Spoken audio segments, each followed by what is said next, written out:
नमस्ते, कैसे हैं आप लोग। मैं संदीप कुमार पाठक आपका अपने चैनल जनतंत्र इंटर कॉलेज कुलपहाड़ में स्वागत करता हूं।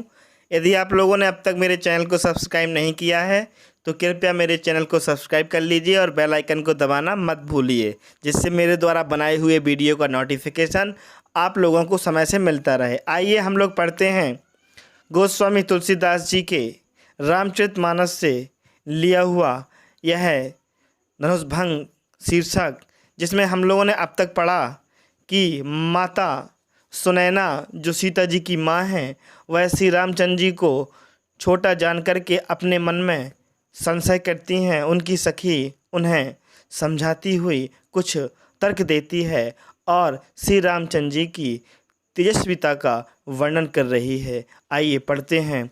वह कहती है कि मंत परम लघु जास बस, विधि हरिहर सुर सर्व, महामत गजराज कहूँ बस कर अंकुश खर्व। माता सुनैना से वह उनकी प्रिय सखी कहती है कि हे रानी, जिस प्रकार मंत्र परम लघु जास बस, ओम का मंत्र अत्यंत छोटा होता है किंतु उसके अधीन विधि ब्रह्मा, हरि विष्णु, हर शंकर, सुर इंद्र, सर्व माने समस्त जितने भी देवी देवता हैं वह एक छोटे से मंत्र के अधीन हो जाते हैं, उसके वशीभूत हो जाते हैं। उसी प्रकार महान मदमस्त हाथी को बस में करने वाला एक अंकुश भी बहुत छोटा सा ही होता है।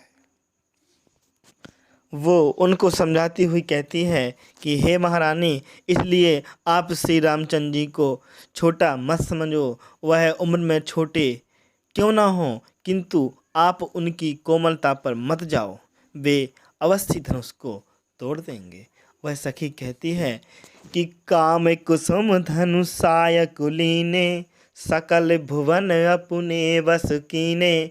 वो माता सुनैना को उनकी सखी कुछ तर्क देती है, समझाती है, कहती है महारानी, काम अर्थात कामदेव ने कुसुम धनु फूलों की धनुष बाण को और तरकस को हाथ में लेकर के सकल भुवन अपने वश कीने, संपूर्ण संसार को अपने अधीन कर लिया।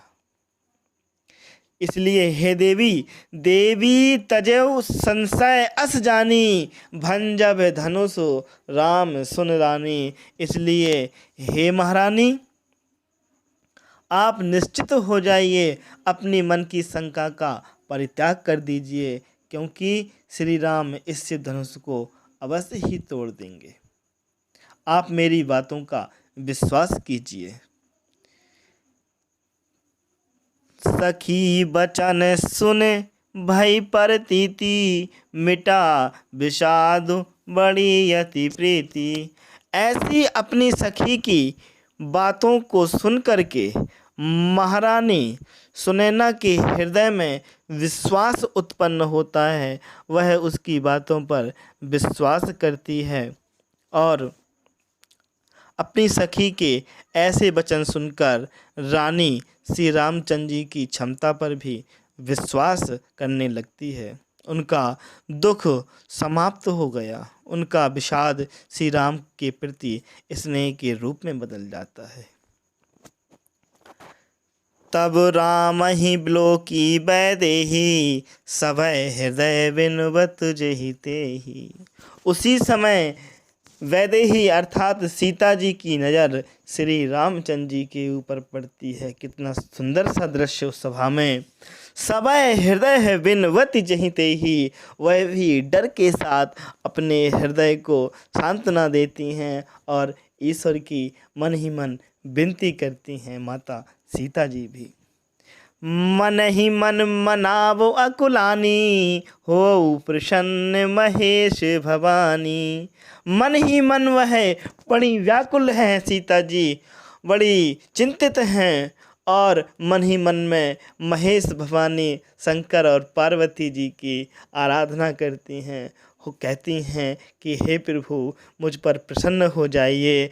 कराहूँ सफल अपनी सेविकाई, करी ही तू हरहु चाप गहराई। हे प्रभु मैंने आज तक आपकी जितनी भी आराधना की, जितनी भी पूजा की है, जितनी भी सेवा की है, वह सब आज सफल कर दीजिए। इस भगवान शिव जी के धनुष को, जिसकी जो भारीपन है, गहराई है, भारीपन है इसका, उसे आज आप हल्का कर दीजिए। गणनायक वरदायक देवा, आज लगे कीने तुम सेवा। बार बार बिनती सुन मोरी, करहूँ चाप गुरुता अति थोरी।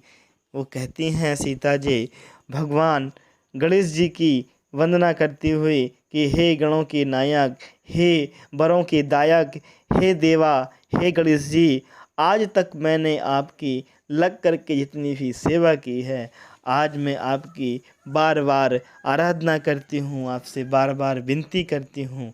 मेरी इतनी सी बात मान लीजिए, सुन लीजिए कि करहूँ चाप गुरुता अति थोरी। चाप माने धनुष, धनुष का जो भारीपन है, उस भारीपन को आप आज हल्का कर दीजिए। इस प्रकार से माता सीता बड़ी व्याकुल हैं रामचंद्र जी को देख करके। आगे के पद को हम लोग कल पढ़ेंगे। बहुत बहुत धन्यवाद।